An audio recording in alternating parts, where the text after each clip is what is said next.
Yes, dear students, today I am going to solve a numerical problem. It is the use of dimensional analysis, and the first use is to convert 1 Newton into dyne. Force की Newton बड़ी unit है और dine छोटी unit होती है। Newton है MKS system की unit और डाइन होती है CGS system. MKS means metre kilogram second, ये पढ़ रखा होगा आप लोगों ने। MKS यानी लेंथ होगी तो मीटर में होगी, मास होगा तो केजी में होगा और टाइम होगा तो सेकंड में होगा। जब लेंथ मीटर, मास किलोग्राम और टाइम सेकंड में हो तब हमारा न्यूटन आता है फोर्स की यूनिट MKS सिस्टम में। अगर इसकी न्यूटन को तो साइंटिस्ट के नाम पे रखा गया था, इसकी यूनिट याद हो फोर्स की तो थी क्या भला, केजी मीटर पर सेकंड स्क्वायर, ये यूनिट होती थी, इसको न्यूटन बोलते हैं। तो ये रहा केजी के लिए, मीटर लेंथ के लिए और सेकंड टाइम के लिए। तो MKS सिस्टम की यूनिट है अपनी न्यूटन। इसको CGS सिस्टम में कन्वर्ट करना, यानी CGS मीन्स सेंटीमीटर, ग्राम और सेकंड। तो मीटर की जगह सेंटीमीटर लिए गए, केजी की जगह ग्राम लिए गए और सेकंड की जगह सेकंड ही रहने दें, तो फिर ये न्यूटन की यूनिट जो बन के आती है वो किसी और न्यूमेरिकल वैल्यू के साथ आएगी, उसे बोलते हैं डाइन। अब वो क्या आती है इसको हमें सॉल्व करना है, बड़े ध्यान से करेंगे, एग्ज़ाम के हिसाब से काफ़ी इम्पोर्टेंट है। तो यहाँ पे 1 न्यूटन कहते ही हमें जो दे दिया गया है उस पर ध्यान देना है। कल मैंने बताया था Q = N/U। अगर डिफरेंट सिस्टम में हम लिए हैं तो पहले सिस्टम में Q = N1U1 हो जाएगा, दूसरे सिस्टम में N2U2 हो जाएगा। तो N1U1 हमारा फर्स्ट केस है ये। तो यहाँ हमारी N1 की वैल्यू है 1 और U1 की वैल्यू है न्यूटन। लेकिन न्यूटन एक सिंगल वर्ड के रूप में नहीं यूज करेंगे, हम इसको डायमेंशनल फॉर्मूले के रूप में यूज करेंगे। तो अब ध्यान से देखेंगे, जब here given in first system of measurement N1 = 1, ये मैं बता रहा था, और U1 जो न्यूटन है उसको हम डायमेंशनल फॉर्मूले के रूप में लिखा, और फोर्स का डायमेंशनल फॉर्मूला होता है MLT-2। याद होगा, उसको नहीं है तो एक बार उसको रिपीट करेंगे, पीछे देख लेंगे, रिवीजन करेंगे अपना। और क्योंकि फर्स्ट सिस्टम की बात कर रहे हैं तो MLT तीनों के साथ 1 हमने अटैच कर दिया। तो U1 को सिंगल लेटर के रूप में न रख के अब हम डायमेंशनल फॉर्मूले के रूप में लिखेंगे। तो हमारे पास N1 है, U1 हो गया।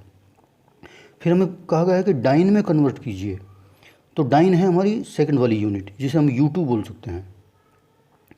तो U2 में यहाँ M2 L2 T2 की पावर -2 हो जाएगा। अब इस M1 और M2 L1 और L2 को क्या नाम दे, वो MKS सिस्टम और CGS सिस्टम को ध्यान में रखते हुए करेंगे, देखेंगे। अब ये देखिए फर्स्ट सिस्टम जो मैंने M1 L1 T1 लिखा है, तो इनमें बताएगा मुझे कि M1 है केजी में, L1 है मीटर में और T1 है सेकंड में। अब दूसरे सिस्टम में आते हैं, अनदर सिस्टम ऑफ यूनिट्स में क्या है,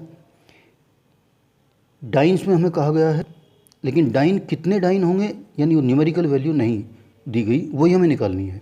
तो न्यूमेरिकल वैल्यू N2 हमें निकालनी है, क्वेश्चन मार्क लगा दिया, और U2 को M2 L2 T2 -2 लिखा, और इसमें M2 L2 T2 को CGS सिस्टम में क्या क्या है ये हमें बताना पड़ेगा। तो ये हमें लिख दिया यहाँ पे, M2 है ग्राम में, L2 है सेंटीमीटर में और T2 है सेकंड में। अब दोनों सिस्टम के हमें N1 भी पता लग गए और U भी पता लग गए। N1 N2 U1 U2 चार ही चीज़ होती हैं। N2 हमें यहाँ निकालना है, बाकी सब हमें पता है। तो अब इसको इस फॉर्मूले में अप्लाई कर देते हैं। फॉर्मूला था हमारे पास N1U1 = N2U2। तो N1 की वैल्यू थी 1, U1 की वैल्यू थी M1 L1 T1 की पावर -2, N2 हमें निकालना है, और U2 की वैल्यू डायमेंशनल फॉर्मूले के रूप में हमने निकाली थी M2 L2 T2 की पावर -2।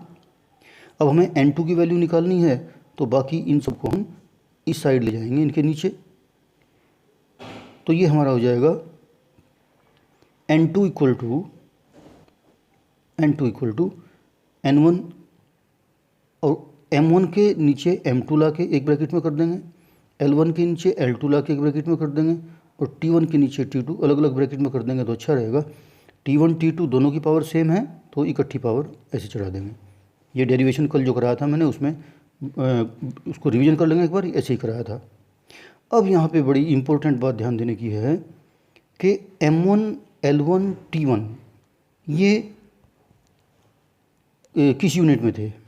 तो M1 था हमारा kg में, ये एक लाइन में यहाँ ऐड कर देता हूँ अलग से।